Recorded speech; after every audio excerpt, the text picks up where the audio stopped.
Welcome to the Daily Agenda, and the first of the merchandise has come through. Make England Great Again on red t-shirt. Looks absolutely fantastic. Very impressed with it. This is the slim fit design. It's probably a little bit too complimentary for me in actual fact these days. But there you go. I hope you enjoy it, and many thanks to all those who've bought the merchandise, and those who haven't, I'd advise you to go out there and get some, because we're entirely serious about this campaign, and we need to get out there and create those talking points by wearing this merchandise. And so the subject of tonight's podcast is what so many people seem to be talking about. A lot of people are very upset about it, and rightly so, I would say. I was part of the No to ID campaign under the Tony Blair regime, New Labour, Blue Labour, whatever you want to call it, or Blue Labour. But yeah, absolutely. Mandatory digital ID. Well, first of all, it has to get through Parliament, doesn't it? It has to get royal assent, and it has to be passed into law. And the enforcement procedure, of course, will be extremely difficult, because you can't work without this mandatory digital ID. I don't think so.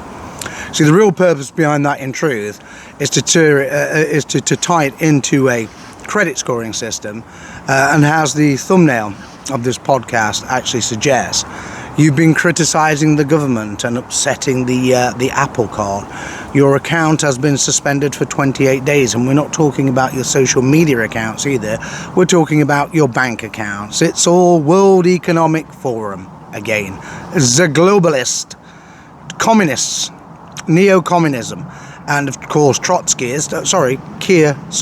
Starmer, as the description explains, was himself a Trotskyist in his teen years, although he never ceased to stop being one. They call themselves Pabulists, but that's just the Western posh variant of it. Like Fabian really means radical socialist. It's the same thing. And this is what it's all about. It's about control. And the very concept, social control, the very concept that, this is being introduced to combat illegal immigration across the English Channel is just absolutely nonsense. It's pie in the sky fantasy. So what we're going to have, UK border agency asking these illegal immigrants, I say, old chap, would you mind awfully showing me your digital ID when you've just thrown your physical ID, your passports and other identity documents into the English Channel? So we all know what a scam this is, what a ruse it is, what a great deception it is on the British people, and we're not accepting it. And we're nearing 2 million people who've signed the petition against the introduction of these mandatory digital ID cards, and I expect that to grow and to become a talking point. But in truth, you need to be far more proactive than that. You need to write to your MPs, they work for you, use whatever procedure you have, make it perfectly clear to them under no circumstances will you tolerate this scheme, and because it is a massive invasion of privacy, it is totalitarian in nature and purpose, and it will do absolutely nothing at all to combat and counter illegal immigration. When, of course, legal immigration is by far the more serious issue, running at over 1 million a year. So has anyone fallen for it? Well, it would seem, notoriously the centre-right seem to fall for everything, but they've not fallen for this one, which is a good thing. I mean, there is hope for some of them. But in truth, anyone who is opposed to the ID cards, mandatory ID cards, digital ID, call it whatever you will, needs to rise up. And they need to be proactive.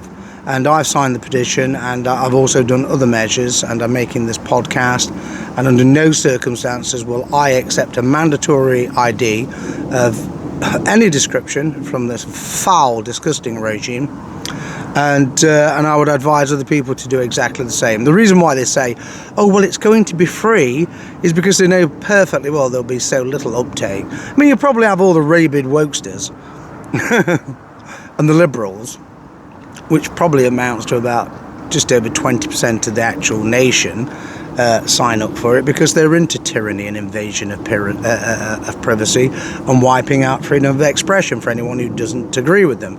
But I don't see how anyone else is going to fall for it. So that's my position on it, and I would urge you to join the No to ID campaign, which is what I was involved in years ago when Tony Blair was trying to railroad this through under the guise, the chestnut of terrorism. Of course, what else? This time it's illegal immigration across the English Channel. It's very similar to what they did with the Online Safety Act. We're doing this to protect children. No, they weren't doing it to protect children.